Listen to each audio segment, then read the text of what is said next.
Hello everyone, welcome to UN Digital class. So in today's lecture we are going to discuss about the R variables in the subject data science.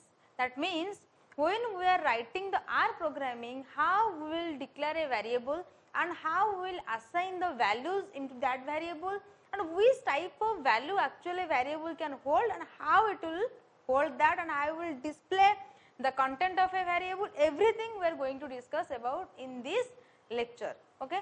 So, before going to the details of the variable, first let me tell you about what do you mean by variable actually. So, variable is, it can be anything or you can say it can be any name you can take it, and there are some rules of writing the variable in the R programming which we have discussed in our previous lectures. So, in today only we are going to discuss about how we will assigning a variable or how we will assign a values into a variable and how we will sort a variable and how we will delete a variable. So, what do you mean by variable actually? So, it is a memory location where we will store some value of some type, and in the R programming there is no specific data types and the data type of the variable is changed according to the R objects. Okay. And about the R objects also we have discussed about in the previous lectures. So, let us go to the details of the R variables. So, in the first we will see how we will assign the values into a variable. So, the variables can be assigned values using leftward, rightward and equal to operators. So, these are some operators by using which we can assign the variables values into the variable. So, the values of the variable can be printed using the printf and also by using another function, that is cat function. Like other programming languages, there are some functions by using which we can print the content of a variable in the monitor. So, in R programming we are having two functions, print and cat function. So, the cat function basically combines multiple items into a continuous print output, where the print function, it can display or it can contain only one item. So, we will see the functions of these by taking an example. Okay. So, these are some examples. So, first we will see how the values will be assigned into a variable by using equal operator. So, when we are using equal operator for assigning the values into a variable, at that time you have to place the variable name in the left side and in the right side you have to use a C function which we have discussed in the vectors. That means by using this C function we can enter multiple elements into this variable. So, variable is equals to C0123. So, this will contain these values or you can say these elements, and then next by using the leftward operator. So, in the leftward operator when we are using, so let us see how we will write when we will assigning the values into the variable by using leftward operator. So, this is the syntax of writing. So, in the left side we have to write the variable name and in the right side we have to write the elements or the data items which we want to enter into this variable. Here we can enter multiple items into variable also, but it is read as the same item. So, see, this will be assigned to variable 2. So, you have to remember that the arrowhead is pointed towards the variable, okay, and here you can see the arrowhead is pointed to this variable. So, when we are using rightward operator, that means the variable name will be written in the right side of the equation and the elements which we want to enter into that variable or we want to assign into that variable, then we write in the left side when we are using rightward operators. So, to print the content of these variables like variable 1, variable 2 and variable 3, we have to use you can see here we already write the codes of printing the content of these variables. So, first one is our print function.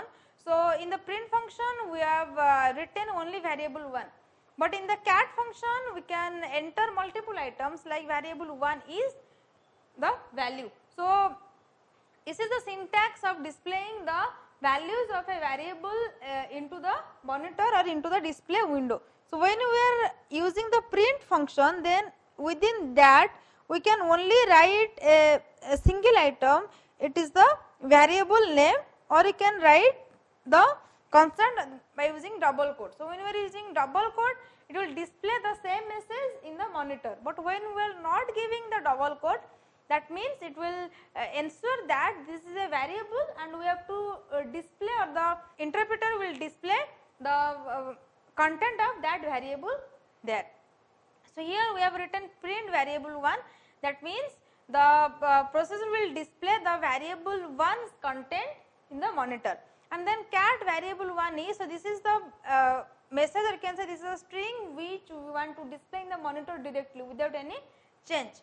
So this is the variable 1 content, so here it will display variable 1 content, that means 0, 1, 2, 3.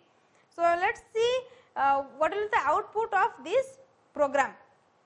So when we will execute the previous code, it will produce the following result. That means when we are writing the print variable 1, it will display the content of variable 1 directly. But in the cat function, we have written variable 1 is, then we are writing the variable. So it will display first the message whatever we have written within the double quote, and then the values which the variable contains. So these are the elements 0, 1, 2, 3, and in the variable 2 we have stored learn and r. So it will be interpreted as a single element, then learn, then it will display r like above. Then variable 3, it contains true and 1 both, but this is a mixture of logical and numeric class. When we want to display that which type of actually the variable contains, or you can say whatever the value it contains, the variable is coming under which class, then you can go to the previous lecture that when we are writing true, that means it coming under the logical class. So when we are writing 1, that means it is numeric class. But so in the variable 3 we are entering different types of classes. So in this case, the logical class is transferred into the numeric class. So it is given as true 1. So true is transferred, or true is considered as 1. So it will display 1 and 1. But if we write true and true, then it will display both. But when we are writing the mixture of classes, then it will transfer one to another. So this is the result of the previous code. So let us see what will be the data type of a variable, or you can say the variable can contain which type of data inside it. So as we know that the variable can get the data type of the R object assigned to it. That means which type of, or the type of value it is given, that is the data type of that variable, and also we can change the type of variable, or you can say the variable data type can be changed again and again by assigning different values into that variable. So let us see how. So first let us see that the variable x is our variable which holds the value, or it is assigned into with the value hello, and hello is coming under the class character. So here we have to display that the variable x data type, or you can say the variables data type. So here is our variable name is our variable x. So we have to display the class of variable x, or which type of data actually it holds.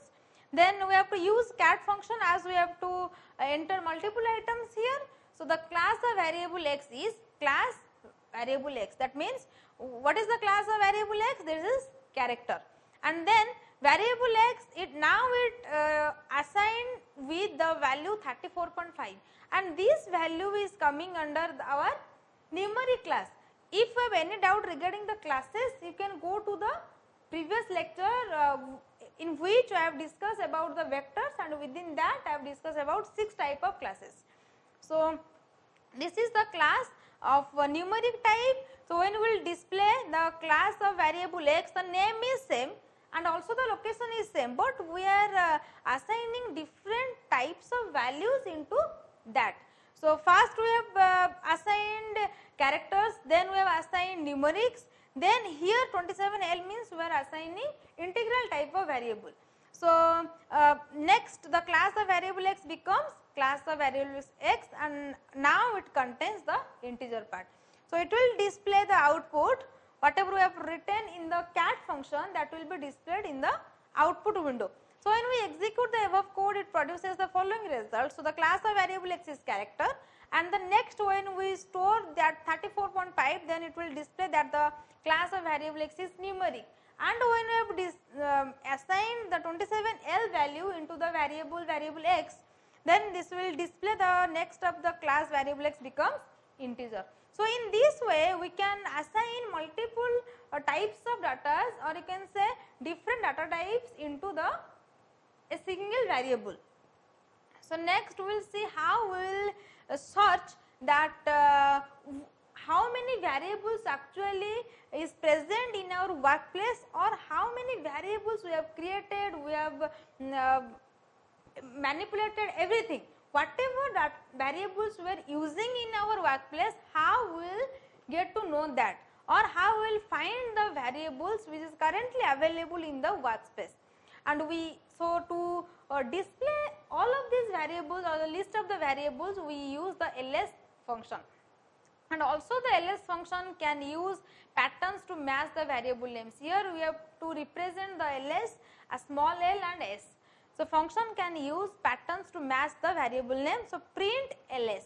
So, we have to write, or we have to call this ls function by using this syntax. That means print whatever the outcome, or whatever the data, or whatever the elements written by this function, this will be printed.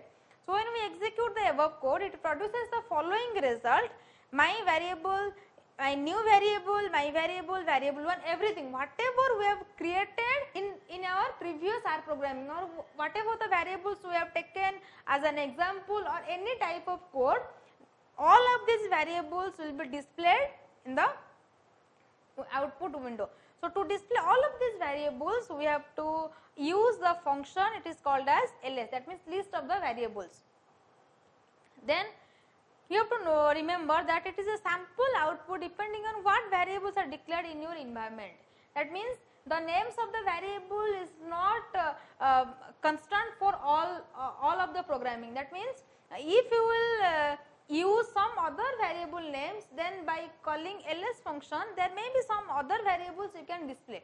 So, the variable names are not constant, or you can say these variables name are not mandatory, that whenever you will call ls function, these variable names are going to be displayed. So, the ls function can use patterns to match the variable names also. So, list of the variables starting with the pattern var. So, when we want to display, or when we want to only find out those variables of a specific pattern, or which is satisfied some specific pattern, then this is some syntax of writing that, or to find out those variables. So, print ls and then pattern equals to var. So, this ls function now returns those variables name which is satisfied this. So, let us see what are the results we will get by executing that. So, when we will execute that, the variables which contains that pattern var, that variable names only displayed in the output window, and other variable names will be discarded. And then the variables starting with dot are hidden, and that can be listed using all dot names equals to 2 argument to ls function. That means if there are some names or some variable names which is written as let dot var, that variable contains var pattern, but it will not display because this is the concept of our programming, that the variables starting with dot operators are hidden here. So, if we want to display that variables which are starting with dot, then we have to use the all dot names equals to true argument in the ls function, like previous when we were writing pattern equals to that variable. So, this is the syntax of writing that print ls all dot name equals to true. So, here you can see dot variable name is here present, okay, and also dot random dot seed. So, whatever the variables which are started with dot, that are hidden. and that are hidden in the previous code when we are executing that, but when we want to write or we want to display all of the variable, then you have to write this syntax that print ls all dot name equals to true. Then see how we will delete a variable. So variables can be deleted by using the rm function, that means remove function, and below we delete the variable 3. Let us see, on printing the values of the variable, error is thrown. That means by using ls function, now we will get some idea that how and which type of variables actually present in our workspace. So in between that variables, if you want to delete some variable, then you have to use the function remove, that means rm function. So this is the syntax of writing remove function, rm only. So if you want to remove the variable 3, and this variable 3 has to be present in your workspace. If it is absent, then you cannot delete that variable. Okay, so before deleting a variable, you have to find out whether this variable is present in your workspace or not. And if it is present in your workspace, then you can easily remove that. Otherwise, if this variable is not present in your workspace and if you want to remove that, then it will display some error. So to remove that from your workspace, you have to write the syntax like this, rm variable 3. So now the variable 3 is completely removed from your workspace, and when you want to display that print variable 3, then it will execute or it will give the result as this. That means variable 3 error in print variable 3, that object variable 3 is not found. So okay. So basically the variables are treated as the objects in the R programming concept. Okay. So all the variables can be deleted by using the rm and ls function together. So if you want to delete only a single variable, then we have to write the rm function, and within that you have to pass the argument of the name of the variable which you want to remove. So if you want to remove all the variables, or if you want to delete all the variables from the workspace, then you have to use the following syntax, that means rm list equals to ls function, or you can say whatever the functions is returned by or you can say whatever the variables is returned by all of these variables will be removed. And then if you want to print the ls function, that means if you want to print the variables which are present now in the workspace, and here it will display the result as character 0. That means no variables are present in the workspace, because by using this syntax we have removed all the variables from the workspace. Okay.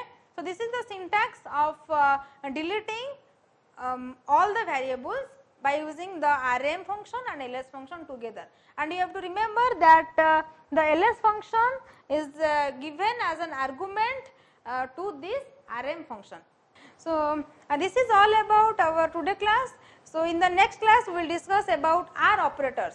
So in today lecture we have discussed about the variables and how the values will be assigned into the variable, and there are 3 types of concept by using which we can assign the values, or you can say the elements into the R object, or here you can see the variables. So 3 types, that means one is by using equal operator, and another one is leftward, another one is rightward. And after assigning the variables, and if you want to display the content of variables, you can use 2 functions, print and cat function. So in the print function you can only use one items at a time, but in the cat function you can use multiple items. Like in the double quote we can write the strings which we want to display in the output window, and also the content of variable without double quote. And then we will see how we will find out the variables with a specific pattern, and also if we want to display all the variables or the list of the variables which are present in the workspace by using ls function. And next concept is our how we will delete the variables which are present in the workspace. By using rm function we can delete only one function, but when we are using the rm function with ls function, then we can able to remove all the variables from the workspace of the R programming. So, this is all about today class. In the next class we will discuss some other concepts of R programming. Till then keep watching. Thank you.